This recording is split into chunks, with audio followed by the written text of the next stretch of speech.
How's it going, everyone? Welcome back to the Straight Talk Politics channel. In today's video, we are going to be taking a look at the 2024 presidential election, Donald Trump versus Joe Biden, and we're going to be making a forecast on who's going to win. So, it looks like it's going to be a rematch. So a couple things about a rematch in politics. The last presidential rematch we had was 1956, and it was a rematch of the 1952 presidential election, and which was Dwight D. Eisenhower, the incumbent Republican president in 1956, versus Governor of Illinois, Adlai Stevenson, who's the Democratic nominee in 1952 as well. It was then an open race, and it was Dwight D. Eisenhower versus Adlai Stevenson, and Dwight D. Eisenhower won. So, looking at that, what we see here is, we're heading for a rematch of 2020. And in rematches, the person who lost the first time, so in this case, Donald Trump, is going to do worse. And, we see that in House races all the time. For example, in 2018, I forget what number the district was. I think it was Iowa's 3rd district. It was Cindy Axne, who was the Democrat. She just lost re-election in 2022, but she was first elected in 2018, and she beat a representative. I believe his name was David Young. His last name was Young, and in 2020, he ran to regain his seat, and even though Trump carried the district at the presidential level, Cindy Axne won re-election.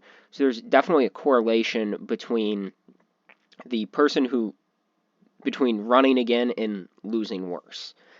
So, and that happened in a ton of House races up in New York, too. In 2018, some Democrats got very close in some Republican districts, and then in 2020, the Democrats ran the same candidates, and those candidates did not perform as well.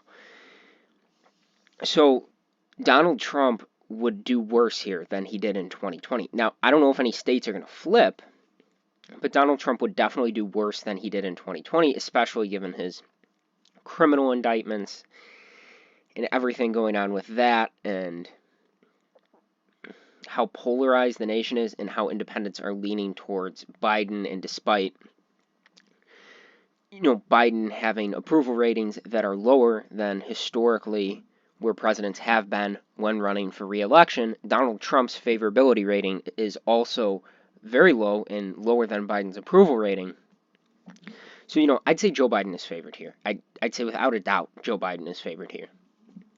And if you disagree with that, feel free to comment, and I can tell you why my specific opinions are what they are with this.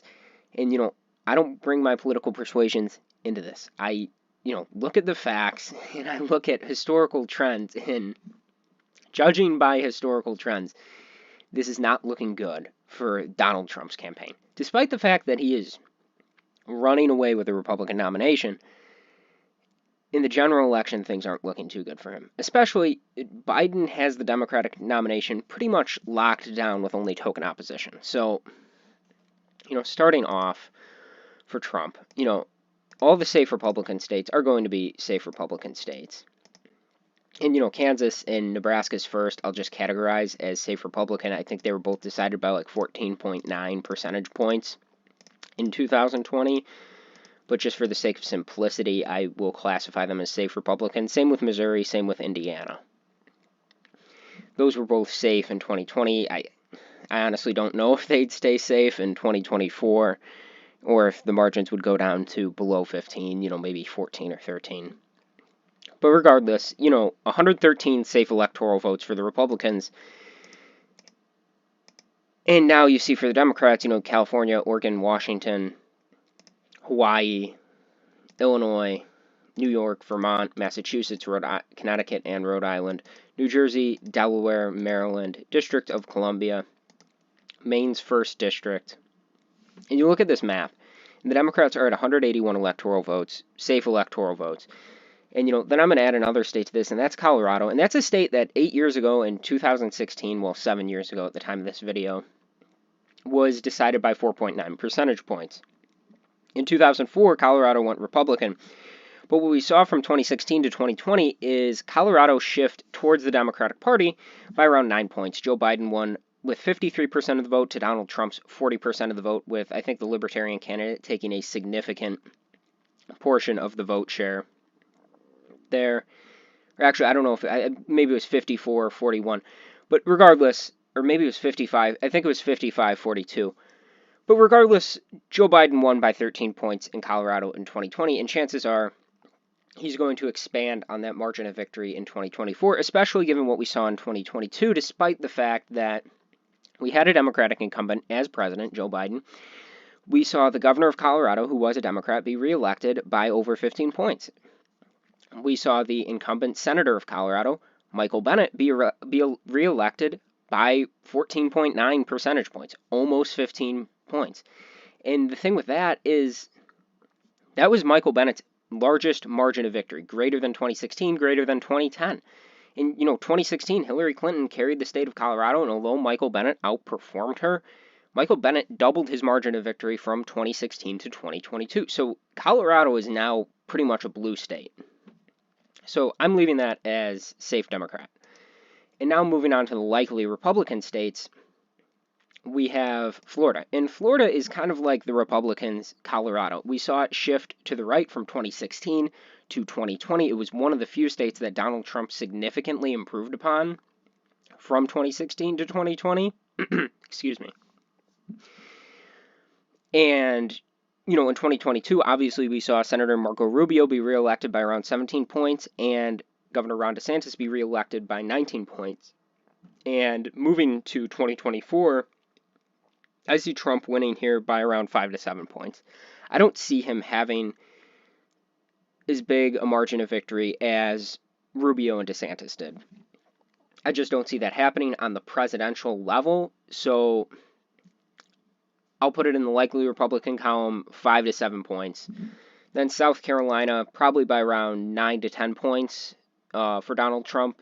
Colorado is kind of like the Democrats' Minnesota, and I'll just categorize Minnesota as likely Democratic. It stays somewhat the same from year to year, but it's not quite a safe margin. Minnesota, I think, goes for Biden by around 8 points.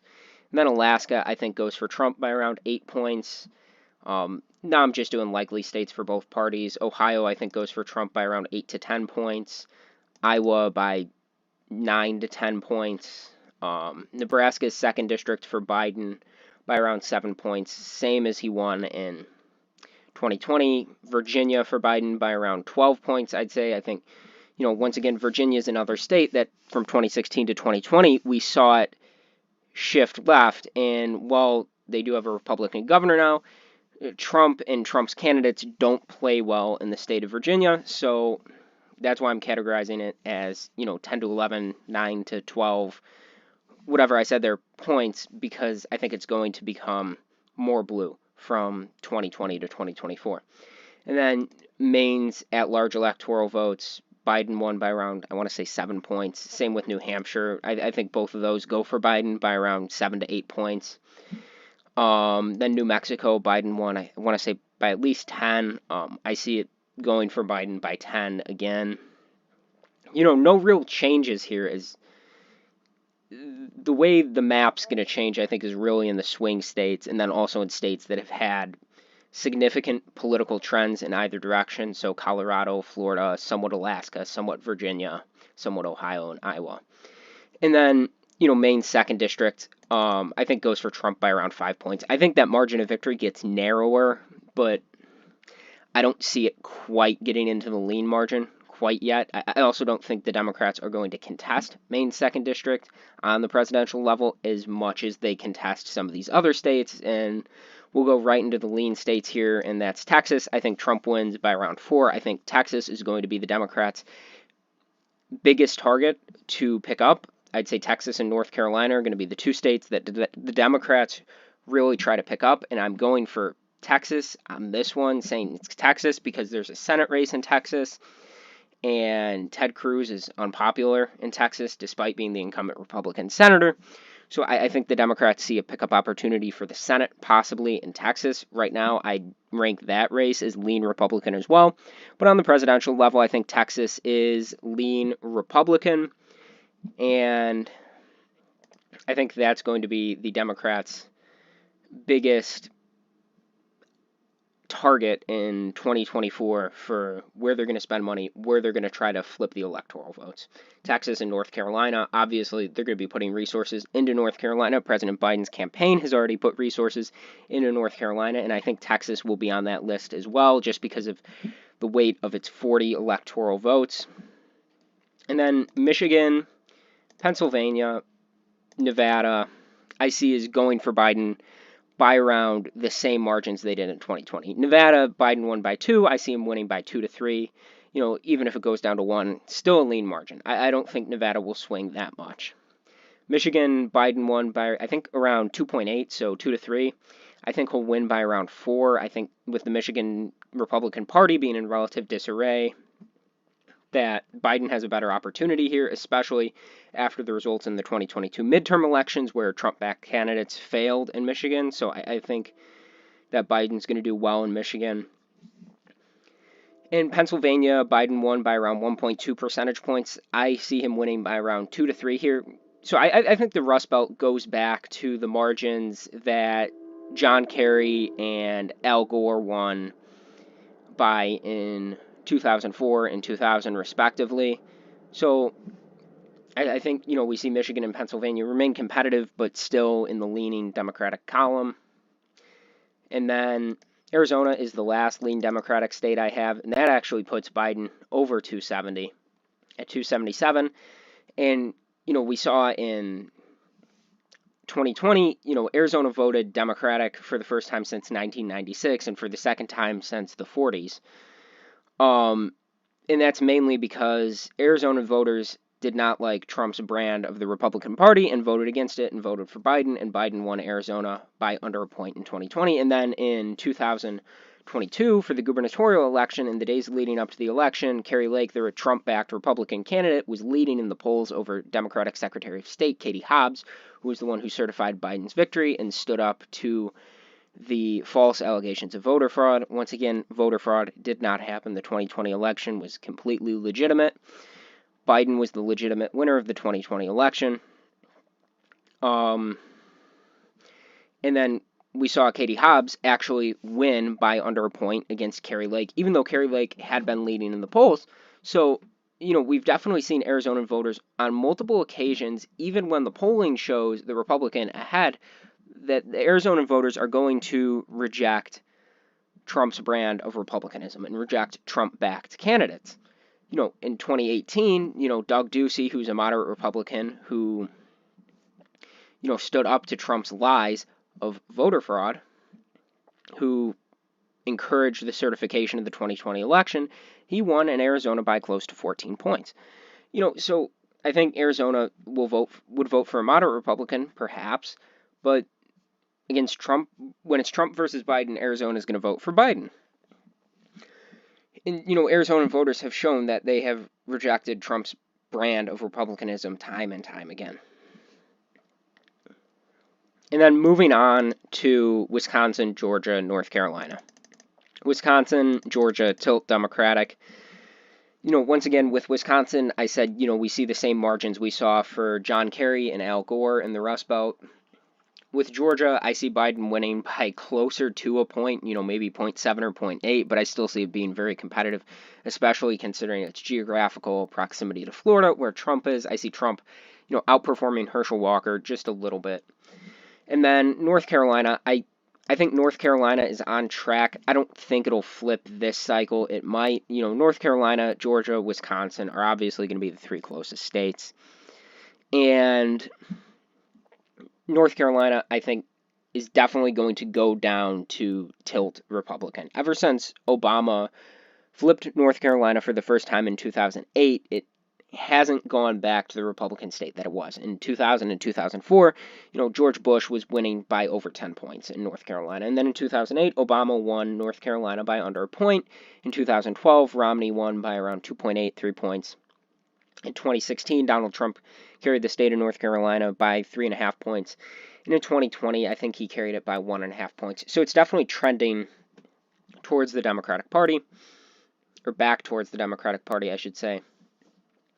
And I think given the situation with the North Carolina maps and the legislature kind of running away with that, I think you're going to see increased Democratic turnout and increased Democratic enthusiasm among North Carolina's Democratic voters. And I think for that reason, North Carolina is going to shift to the left and end up in the tilt Republican column. Now, all in all being said, Joe Biden wins 303 electoral votes to 235 electoral votes, winning the same states he did in 2020 and the same congressional districts, that being Nebraska's first, and Donald Trump winning 235 electoral votes, winning the same states he did in 2020 and the same congressional district, that being Maine's second.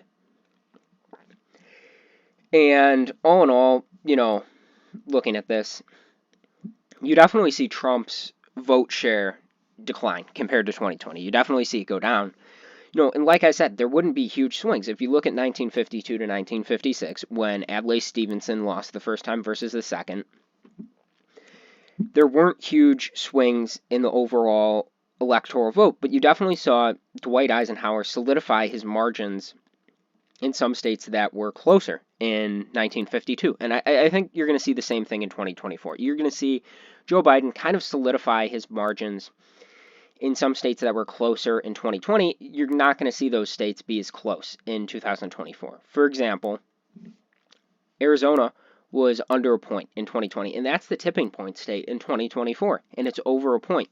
So no states that are under, as of right now, no states that are decided by under a point are going to decide the overall electoral outcome. And that's the biggest swing we see, is that even though it's close electorally, Joe Biden just getting over 300 electoral votes, it's not going to be as close on the state-by-state level. And once again, as always, thank you guys for watching the video. I'm just going to quickly categorize all these states in the safe color just so we can see the actual electoral map. Given that it's the same map as 2020, we already have a really good idea of what it looks like. It's the same map we've been studying for the past few years, given it's the same map as the outcome of the last presidential election. But Joe Biden winning 303 electoral votes, Donald Trump winning 235 electoral votes. And as you can see, same states as 2020. If you're not looking at the margins, it's the same exact map, just with a few individual electoral votes shifted around because of population changes and reapportionment. Once again, thank you all for watching this video. I really appreciate it. I know it was a longer video. I'm doing daily uploads for the month of November. I hope you guys can all stay tuned and enjoy.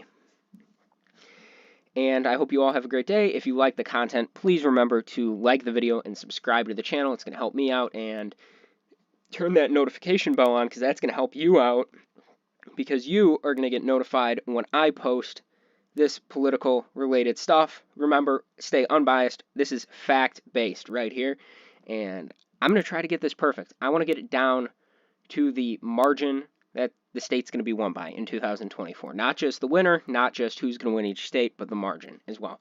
I hope you all have a great day, and I will make another video tomorrow, and I'll see you guys then.